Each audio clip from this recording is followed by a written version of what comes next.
Hi, everyone. My name is Illena Armstrong, and I am the president of Cloud Security Alliance. I want to welcome you to our CXO Trust Summit, our virtual summit, that is. I'm very glad to be here to kick off this event. But as a matter of fact, I should qualify that because for this particular instance of our Trust Summit, we decided to have some live huddles, CISO huddles. And so prior to me taking the virtual stage here, we had our first one that was being led by a practitioner, had a host of great topics covered and concerns mentioned. For any of those who were there, we definitely would love your feedback on what you learned. We're likely to use these huddles, which are following Chatham House rules, to help determine what other research we could do, what other events we might be able to hold, what sort of topics we would cover in our CXO Trust webcast series next year. So definitely appreciate the feedback. We'll have another Chatham House Rules CISO huddle as part of our CXO Trust Summit tomorrow at the same time. So if you're interested in joining that one, please do drop me a line and I'll hook you up. But with that said, I thought it would behoove us to kind of look at what's out in the industry and what we're hearing. Certainly, we're hearing a lot from our CXO friends, our CISO friends in the industry, certainly our members, and definitely during a 3-city tour that we took recently with our Northeastern University partners to talk about the release of our Trusted AI Safety Expert educational program. We got even more insight, and I'm sure none of this is necessarily surprising to any of you, but I'd like to level set so that it helps to frame all of the expert presentations and discussions we'll have throughout the next 2 days. So certainly AI-driven threats and risks are top of mind according to just a bevy of research that I've been reading and conversations I've been having. These AI-driven attacks and deep fakes are definitely becoming sleep killers to a lot of CXOs.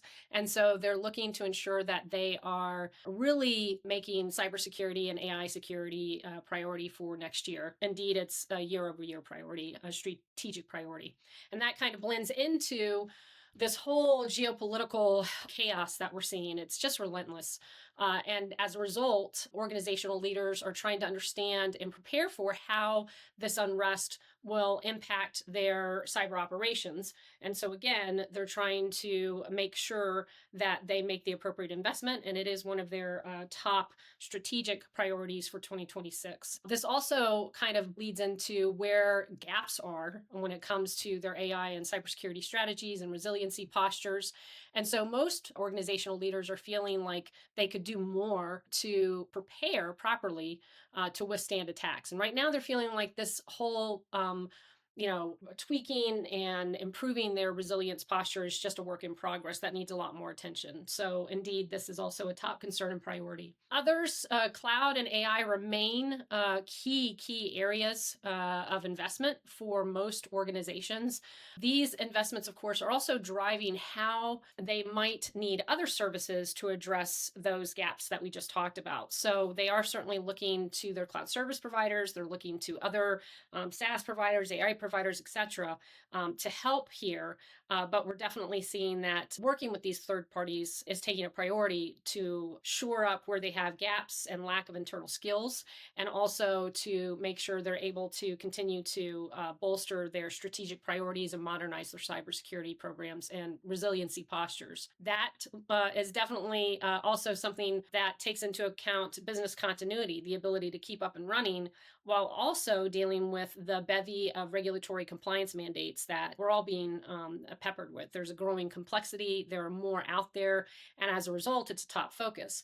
Why it's a top focus is that organizations are extremely hungry for more independence in addressing these regulations. They want to sort of harmonize their efforts, automate their efforts, and eliminate those static views for more real-time kind of looks at how they're doing when it comes to compliance and assurance. And then, so they continue to invest in cybersecurity tools, partnerships, you name it. They will do that. It's a priority, of course. It's a bigger priority than it ever has been. But at the same time, they're also then questioning, well, why do they feel that they're not as effective, these programs, as they should be? So that harkens back to that earlier point where organizations are really trying to understand why are these resiliency practices sort of works in progress? One area that might be affecting how effective and efficient their programs are certainly is this tool sprawl. Most organizations have just this cavalcade of solutions and services on which they're relying. But the problem is that there's still, this complexity on top of using a multi-cloud strategy is just making it harder to manage. So as another area of interest and priority is tool consolidation. Where can they refine their actual controls and the solutions that they're using to implement those? So real quick, I'll just say, as you've noticed, I've used a Gemini to create these little images of, CISOs doing the work. So I asked Gemini to create a Cloud Security Alliance AICM showing a CISO, an executive leader, leveraging our AICM to build their programs, right? And they look really nice and together, but I also wanted to see someone who was a little bit more overwhelmed or haggard, and they gave me a bevy of images. I chose this one because look at this little AI guy. He's like smiling at her. She looks like she's going to zombie out any second. Poor CISO. She needs a vacation. And she also needs help, talent, and skills. So this is where we're seeing that need for more partnerships, third-party partnerships, but also companies are wanting to hire those who can really showcase their AI security knowledge. They want to see those capable individuals who are already a part of their team up-leveling their skills. So they're looking for independent education and training as well when it comes to always cybersecurity and cloud, but now more so AI. I mentioned the managed services and how that's going to lead to this need for concentration on service level agreement, supply chain, and then this notion of shared responsibility refinements, like who does what when you're partnering with a cloud service provider or an AI provider or what have you. And quantum computing, we've been watching this. We've done a lot of research in this area. Many organizations and experts believe that we're not going to really see cryptographic algorithms, busted anytime soon. However, you never know. Could be a giant tech leap. I mean, look at what's going on with AI. And the fact of the matter is there are some organizations that believe certainly the bad actors are preparing by harvesting now and preparing to decrypt later. So it's only in our best interest to ensure that we're educating ourselves, our teams, our boards, and our C-suite when it comes to quantum computing. So this is where we come in with our AI safety initiative, which we launched in late 2023. We've been talking about this. A lot of you are engaged with us on this front, and we appreciate all of the support and expertise that you're contributing to the release of all this research, our tabletops, our red teaming guides, you name it. But there's more, and that's what I wanted to talk about today. So recently I mentioned that with our partner on our Trusted AI Safety Expert educational program, Northeastern University, we did some live workshops to talk about TASE and what it's all about. It's composed of 10 modules covering everything from AI and cloud, data security, safety, ethics, you name it. It's all in there. We are offering online self-paced training right now. And once you go through that at the end, you can sit for the exam to get your TASE certificate. We're looking to make sure that we maintain the rigor associated with this new release, as well as the evergreen content that we've been able to compose by working with Northeastern to update it as needed. But in order to remain timely with the education, we released an AI prompt library that enables learners to ask questions, look up use cases, etc., as they go through each module. So that's one way that we are striving to ensure that it is always in real time and timely and helping. And it's something that learners can use forever. I mentioned our AI controls matrix. It is consisting of 243 AI security controls under 18 domains. We include with it implementation guidance, auditing best practices. We map to not only the EU AI Act, but also BSI AI, NIST, ISO 42001, ISO 27001, and I'm sure there will be more. And we'll continue to see what else we need to do to keep this updated. But it is obviously a main pillar of our Star for AI program, which is an extension of our Security Trust Assurance Risk program that we established as part of the Cloud Security Alliance for Cloud.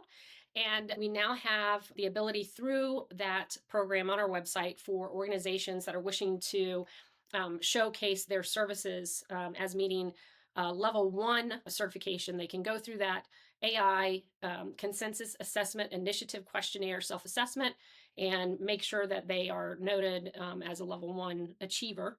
With the attestation. But STAR for AI level 2 is another story altogether. That's where you either are working with auditors, or in this case, we're doing something a little bit different and special for STAR for AI level 2. Since that integrates our AI specific security controls into it, if a company submits their STAR for AI level 2 certificate and then they use our own AI validated tool to review their cake and give it a high five, then they'll be able to not only just demonstrate their global AI compliance, they can showcase that compliance through the validated and STAR for AI level 2 designations on our STAR registry. And that should be available tomorrow, as a matter of fact. So please look out for that, or late November. And then finally, we have our lab space.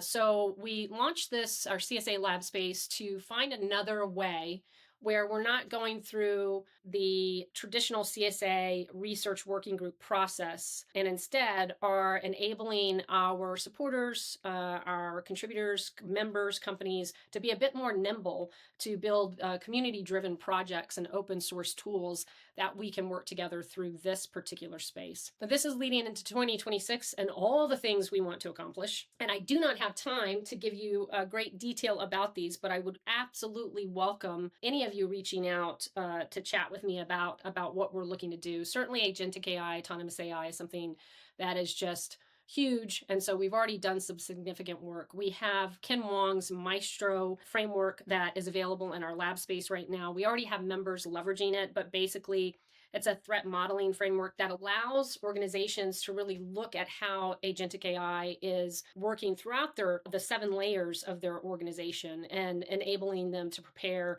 not only a plan, but just sort of work through it in real time, if you will. We also have our Model Context Protocol Resource Center, which is really a place to see a hub where you can find resources, tools, community-driven threat intel that allows you and your companies to secure agentic AI deployments. We are going to establish an agentic payments working group for financial services. So if you're interested in learning more about that, reach out. Our AI Safety Initiative CISO Advisory Council released something called the Capabilities-Based Risk Assessment last week in person at our member Sierra's Data Sec AI event.